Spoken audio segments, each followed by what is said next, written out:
Jorge de los Santos, molt benvingut a Terrícolas. Muchas gracias, muy allá.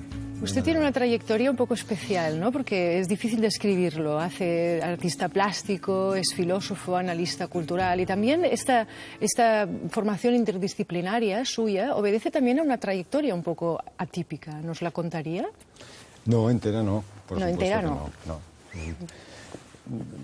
Yo te diría, no sé, así un poco por sintetizar, que el día que en clase pues repartieron planes de vida, ese día no fui a clase.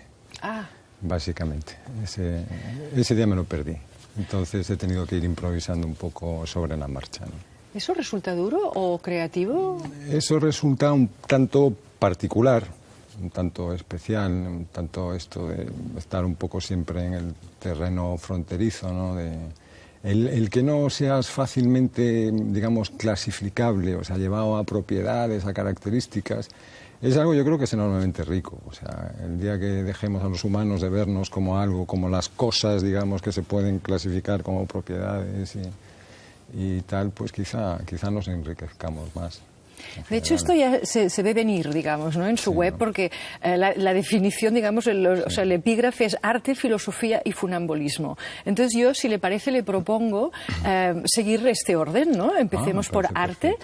Usted tiene una obra plástica como pintor y como escultor, pero también instalaciones. Por ejemplo, de la tempestad, l'absent, que quiere decir el ausente. El ausente, sí. Valerie o la balada de los seres ululantes. Yo le quería preguntar, ¿transmiten cierta sensación de enfermedad, de alienación, de ausencia estos trabajos, sus instalaciones? ¿Es esta su visión del ser humano? Es que es difícil encontrar otra. O sea, sin evadir la condición humana es difícil encontrar otra que no sea una condición trágica. O sea, somos elementos trágicos que se pueden distraer, o sea, pueden adoptar un ethos, o sea, un estar en el mundo patético, digamos, o sea, que la experiencia pues pase, uno tenga la vivencia, pero no tenga la experiencia, digamos, del sufrimiento, ¿no? Pero, o sea, nosotros llegamos un poco como el poema aquel de Miguel Hernández con 3 heridas, ¿no? O sea, aquello que Freud llamaba el sujeto del inconsciente, ¿no? O sea, somos sujetos, elementos hechos para la muerte, o sea, elementos dotados de lenguaje y elementos sexuados. Esos son 3 enormes tragedias, ¿eh? O sea, con eso hay que lidiar, ¿no? Pero es una visión un poco negativa, ¿no? Son 3 grandes tragedias o 3 grandes fuentes de placer y de gozo y de interés. Son 3 grandes, básicamente son 3 grandes tragedias. Otra cosa es luego cómo tú lo interpretas, digamos, cómo entras en el ruedo, ¿no? Pero son 3 grandes tragedias en el sentido que te obligan a contraponer 2 proposiciones que nunca son sintetizables, ¿no? Así es como Jasper pues definía la tragedia, ¿no? O sea, es decir, pues yo quiero vivir, pero coño, me voy a morir. O sea, la condición de ser para la muerte, digamos, como enuncia Heidegger en uno de sus existenciarios, o sea, decir, justo ¿qué es el ser humano? Pues es un ser para la muerte, o sea, un ser que sabe que se muere, pero además tiene conciencia de que se muere, ¿no? Hay la diferencia, por ejemplo, que hace con el animal, ¿no? El hombre tiene conciencia, o sea, sabe esa condición de arrojado y además arrojado para perecer, ¿no? O sea, esto se puede evitar, ¿eh? O sea, uno se puede distraer, o sea, normalmente uno si tiene poca sesera y tiene trabajo, pues asunto arreglado, ¿no? O sea, ya llegará y si luego pues entra, digamos, en estos parámetros de la industria del bienestar, que es el gran negocio de nuestro tiempo, de nuestra contemporaneidad, ¿no? Y viene cualquier simplón a darte una receta, una respuesta que te calme tu condición de ser para la muerte, pues a lo mejor te distraes un ratito y te olvidas un poco, pero ahí está machacando duramente. Volveremos a este tema. Volveremos si le cuando parece. quieras. Retratos de Valéry. Usted hace retratos también y creo que hemos escogido los retratos de Valéry con un 6 y un 4. Una serie de retratos es una repetición casi obsesiva, ¿no? Y un tanto inquietante. Dan ganas de preguntar quién es Valéry y por qué se deja mirar por usted. Pero no le voy a preguntar esto. Le voy a preguntar qué implica para usted mirar a una persona para retratarla. Hombre, implica, yo creo que un poco lo que implica cualquier proceso creativo que se precie y sin ninguna voluntad de vanagloria ni de trascender o de hacer algo importante, implica intentar ir un poco más allá, o sea, implica intentar encontrar, o sea, no hacer del arte algo que a base de repetir siempre lo mismo, pues protege el marco hegemónico dominante, que es lo que parece que está haciendo el arte en los últimos tiempos, ¿no? Una creación repetida de eventos, de soniquetes, de repeticiones, que lo que nos genera es cierta sensación de confort a todos, ¿no? Es decir, no, mira, tranquilo, esto es arte, ¿no? O sea, está contextualizado como arte, aquí no va a pasar nada, ¿no? Entonces yo creo que la función, digamos, potente del artista, de cualquier artista que a ti, Patricia, pues te venga a la cabeza, pues no sé, desde Beethoven a Duchamp, pues es gente que ha intentado romper un poco ese muro precisamente de repeticiones para meter la mano, enfangarse un poco y arriesgarse en ver que hay un poco más allá, ¿no? O sea, un poquito más allá, aquello que todavía no es simbolizable, que todavía no lo puedes llevar a palabras, que comporta el riesgo del propio artista de meterse en un terreno un tanto desconocido, ¿no? Entonces, cuando haces un retrato, en fin, cuando afrontas la condición humana desde un punto de vista creativo, intentas ver qué hay detrás. Un poco qué hay detrás, tampoco mucho, porque si abres, digamos, las compuertas de golpe, pues el caos te puede llevar, borrar el territorio, no llevarte a otro sitio, sino completamente destruirte. Y hablo de procesos, por ejemplo, psicóticos y tal, no sé. Pero mirar un poquito. ¿Es usted un temerario? No, yo creo que no. Yo creo que no. O sea, yo creo que soy un poco, como decíamos al principio, un trágico, pero es que tampoco se me ocurre cómo se puede ser de otra manera. O sea, cómo se puede ser consciente y ser de otra manera, ¿no? Es un trágico natural. Yo te diría que un tragicómico de vez en cuando. Tragicómico. Tiene usted también escultura, ¿no? Y hemos escogido una para hacerle una pregunta. Es una escultura que se llama Lo. Sí. No sé exactamente si es como un pronombre neutro. Neutro, sí. Y de hecho es una figura de una persona hermafrodita, ¿no? Sí. ¿Por qué le interesa este tipo de persona que podría interpretarse como monstruosa? Aunque existen, o sea, son maneras de ser en el mundo, por supuesto, ¿no? Sí, yo supongo que posiblemente la ambigüedad que representa este tipo de persona. Además, si no recuerdo mal, te hablo un poco de memoria, porque en fin tampoco tiendo yo a recrearme mucho con mi propia obra, ¿no? Pero si no recuerdo mal, es un personaje además que está maquillado, que se intenta maquillar, o sea, que intenta disfrazar su propia condición ambigua, ¿no?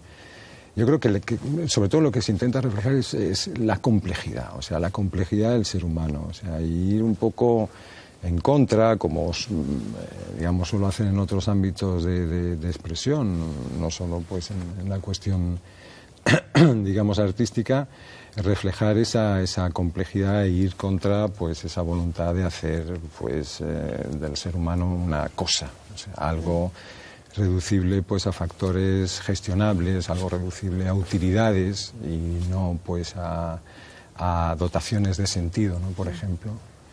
Bueno, a menudo esto ocurre también con las personas que no se sitúan exactamente en ninguna categoría de género, ¿no? Que están entre lo femenino y lo masculino y se les también deshumaniza, por decirlo así, por romper un tipo de frontera. Por eso le preguntaba en ese sentido de lo monstruoso, entre comillas, ¿no? De lo que se sale de lo normal. Claro. Y marca los límites, ¿no? Claro. Sí, es que en este sentido que apuntas, Patricia, o sea, la normalidad tiene una función principal, que es la de generar anormales. O sea, cada vez que nos insistimos, digamos, en establecer una normalidad, una pauta de conducta que entendemos estadísticamente como normal, lo que estamos creando es superdotados, es decir, gente que se sale de norma, ¿no? Y con relación a todo el proceso que me apuntas de la transexualidad, por ejemplo, el ser humano es una tragedia tremenda, o sea, una tragedia una tragedia para el propio individuo, ¿no? Para el propio sujeto, ¿no? De la que parece que ahora empezamos a tomar algo de conciencia, ¿no? Lo que es que haya esa discordancia identitaria entre algo que viene dado, como es el cuerpo, y algo que uno construye, como es la propia identidad, ¿no? Y que no concuerdan. O sea, es algo que debe ser un horror en el sentido de tragedia potente, ¿no? Usted empezó a colaborar... Me vas a llamar de usted toda la entrevista. Bueno, te obligan aquí, te lo dije. Vale. Son exigencias del guión, ¿no?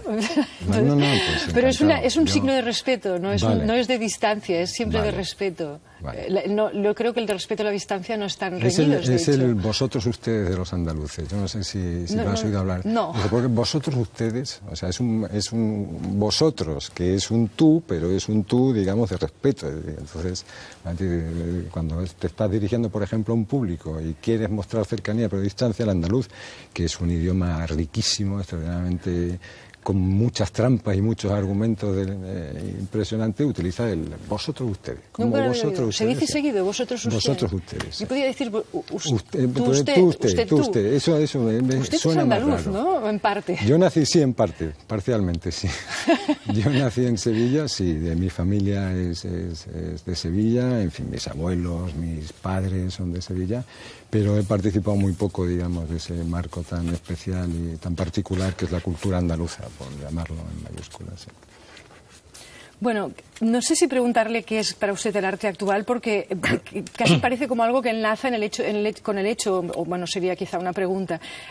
¿Qué piensa del arte actual y por qué lleva tanto tiempo, empezando en Radio Nacional de España y luego 5 años en Para Todos la 2, en el programa, en la 2, ¿no? Con Marta Cáceres y Juanjo Pardo, haciendo estas tertulias y estos comentarios filosóficos?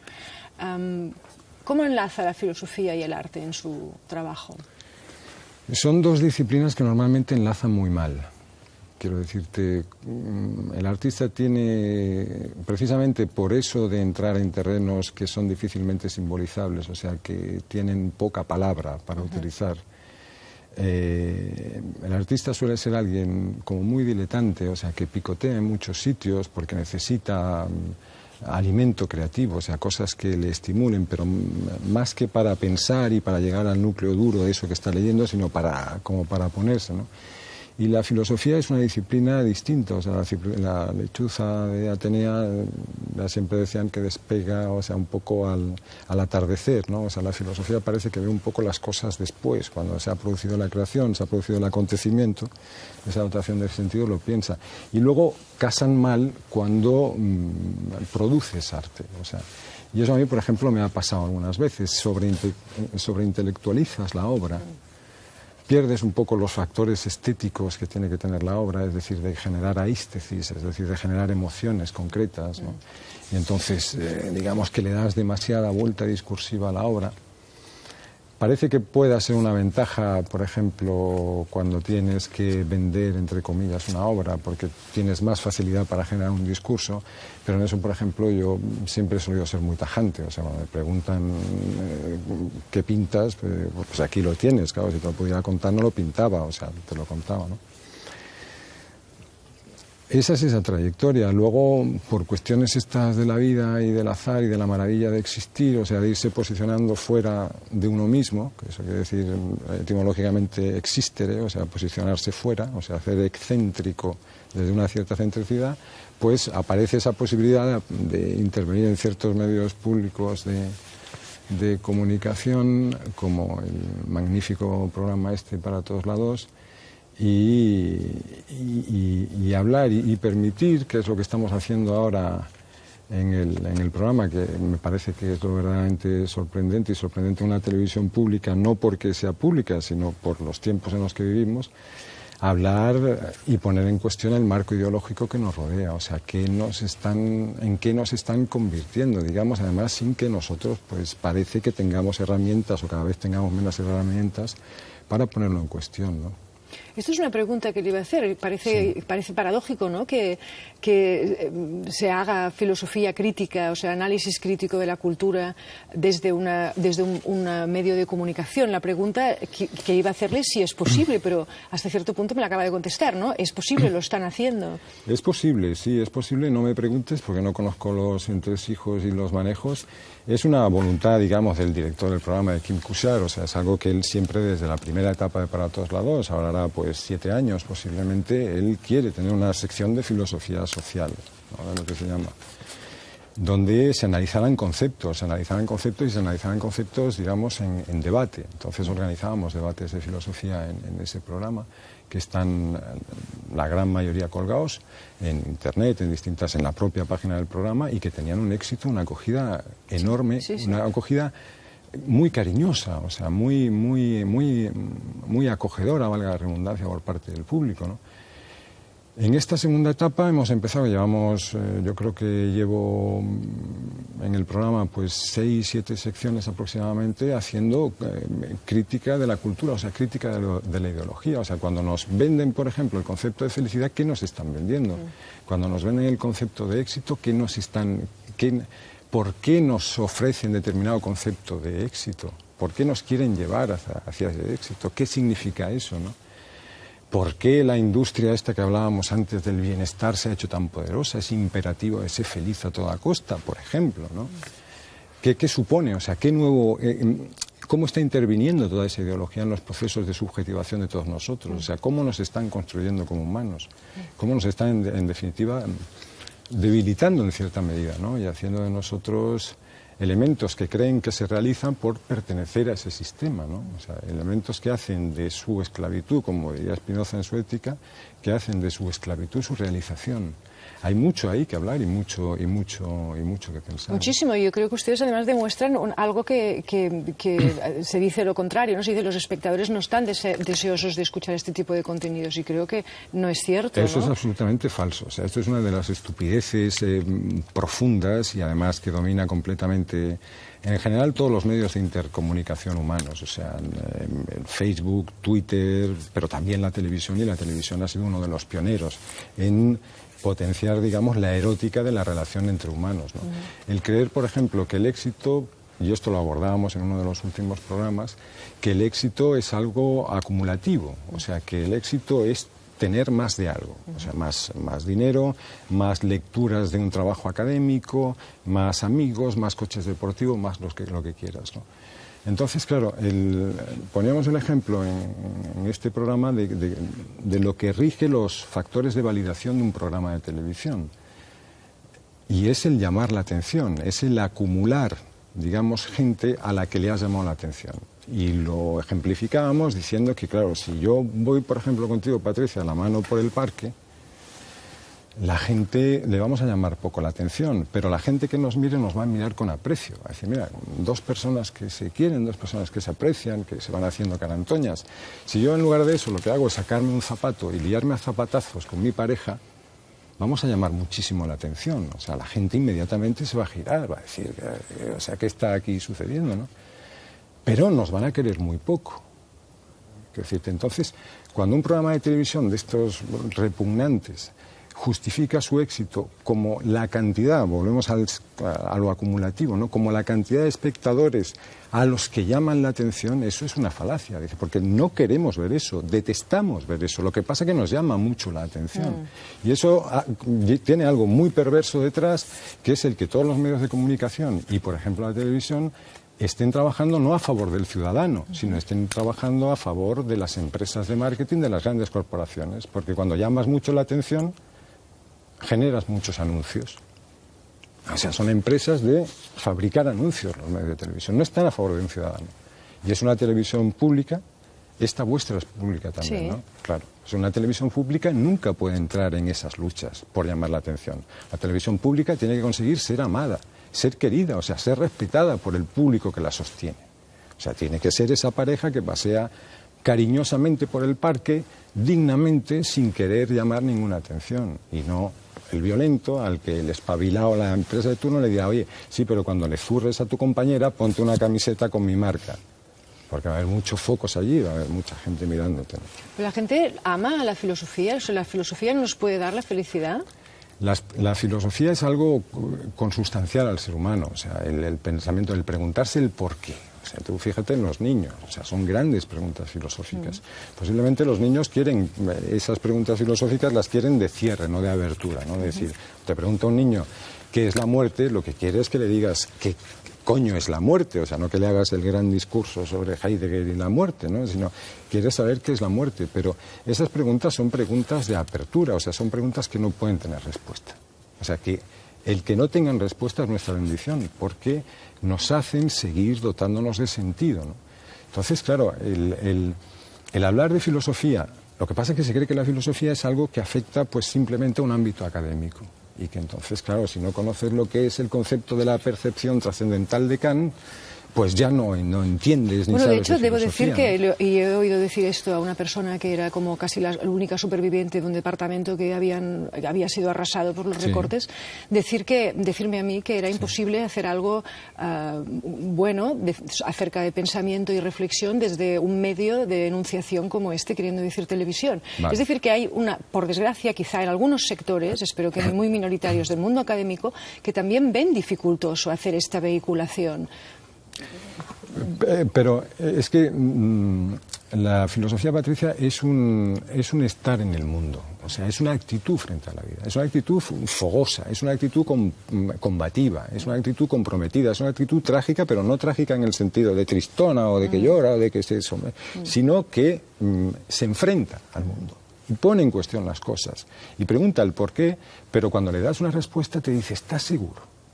O sea, entonces, claro, esa actitud la tenemos que tener todos y es una actitud con y para el mundo. O sea, es una actitud que entiende, conforma y crea presente. O sea, sin la actitud, o sea, destruir, por ejemplo, como está sucediendo, intentar destruir la filosofía, intentar destruir esa voluntad es infantilizarnos a todos nosotros.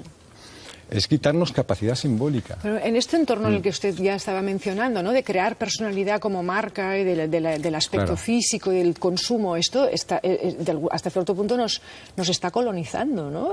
Completamente. ¿O estamos siendo demasiado trágicos cuando hablamos de esto? No, para Porque nada. A mí también me gusta, ¿no?, consumir. Sí, o sea, en realidad soy parte de esta... O sea, mi identidad se construye, reconozco parcialmente a través de estas elecciones. A través del consumo, sí. ¿No sonamos aguafiestas diciendo estas cosas? No, yo creo que no, para nada. O sea, al contrario, yo creo que sonamos especialmente humanos. O sea, el que cuando no suenas humano es cuando no te haces esa reflexión y te vas a Zara a comprarte 16 jerseys que no te van a hacer falta para nada.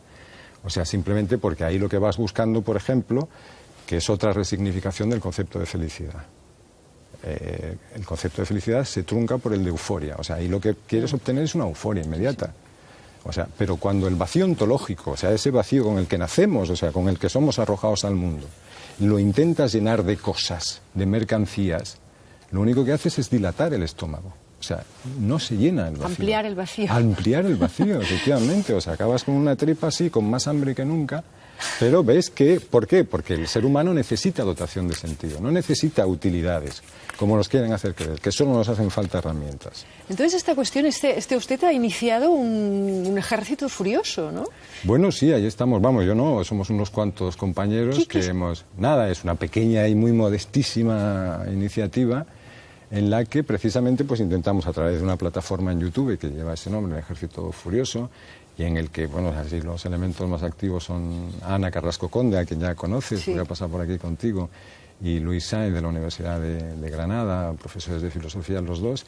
Intentamos poner en cuestión estos conceptos, o sea, estos conceptos que el marco ideológico imperante, o sea, este paisaje que parece que no está, pero está, como tú bien decías, interviniendo en nuestras subjetividades, o sea, nos está haciendo. El poder ya no es el poder del monarca, digamos, al que hay que derrocar y cortarle la cabeza. El poder lo ejercemos nosotros, o sea, nosotros es un poder reticular que nosotros lo ejercemos, ¿no? Y en el Ejército Furioso intentamos problematizar ciertas cosas en el sentido de ponernos un concepto delante y estudiar cómo se está resignificando a través de vídeos muy breves, muy sencillos, muy como esta charla que estamos teniendo tú y yo, ¿no? De, ya te digo, 8 o 9 minutitos o algo más. Bueno, Luis a veces se extiende, pero en fin, a Luis se le permite, ¿no? El otro día lanzó un tuit Luis Magriñá, no sé si lo conoce, es editor, novelista, y decía, España está a punto de tener un terremoto cultural, ¿no? Yo pensaba, ¿es eso cierto? Ojalá, ojalá. Estamos todos a la espera del acontecimiento. O sea, estamos todos tan, no sé cómo, yo te diría tan quemados, o sea, tan decepcionados, vemos que, como decía Nietzsche, el desierto se va extendiendo con tanta potencia que estamos todos un poco a la espera del acontecimiento. O sea, estamos esperando, ¿qué es un acontecimiento? Una dotación de sentido. O sea, que suceda algo que nos haga dar un sentido al futuro. O sea, que creamos todavía que puede suceder algo, ¿no?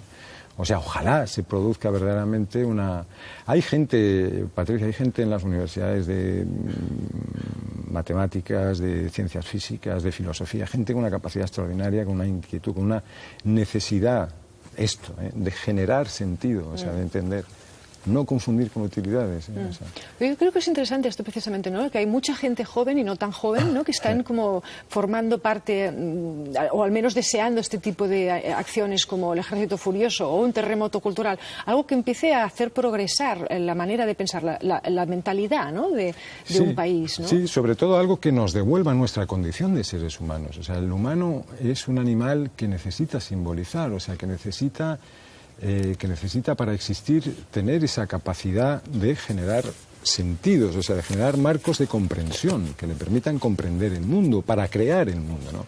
Eso hoy en día se está cercenando, o sea, se coartan a través de esos procesos de infantilización, que otro día hablamos, ¿no? A través de esos procesos de infantilización, o sea, de quitarnos palabras, se coarta esa capacidad, o sea, esa capacidad de generar... Pero estar en esta capacidad, o sea, ejercer esta capacidad no es entonces el aspecto funambulista de la cuestión, digamos. Yo me chocó mucho cuando empezó la crisis, entre comillas, la llamada crisis que estamos sufriendo desde hace 8 años. Había muchísima gente joven, y empezó un poco antes, paseando por la cuerda floja o aprendiendo a pasear por la cuerda floja. Me pareció muy significativo, ¿no? ¿Cuál es el aspecto funambulista de su trabajo, de su existencia? Yo supongo que es Patricia, o sea, es estar un poco en el limes, o sea, ese territorio tan rico que ahora quieren levantar muros en él, que es el territorio fronterizo, ¿no? Donde estás tú, pero estás con la alteridad, está con lo diferente, con lo que es desconocido y tal, ¿no? Con relación a lo que tú dices de gente, no hay que confundir con el proceso de precarización del joven, ¿no? O sea, porque también al sistema le interesa mucho pues esta coartación, esta anestesia del joven, manteniéndolo como alguien que se muere por conseguir cualquier tipo de trabajo, cualquier cosa, cualquier migaja que le ofrezcan, ¿no? No es la precarización, ¿no? Pero yo creo que hay, o sea, yo creo que hay verdaderamente esa voluntad de querer retomar, digamos, de que la condición humana no sea llevada, digamos, a la vaquerización del ser humano, no sea una vaca suiza, que lo he dicho también públicamente en algún sitio, que pasta a discreción, tiene prados a su voluntad y no es capaz de pensar que los que le están dando de pastar son los que se la van a acabar comiendo. Bueno, muchas gracias por venir aquí. Recordamos estas cuestiones. Pasa muy rápido. Gracias. Gracias por venir. Vale, cielo, un placer.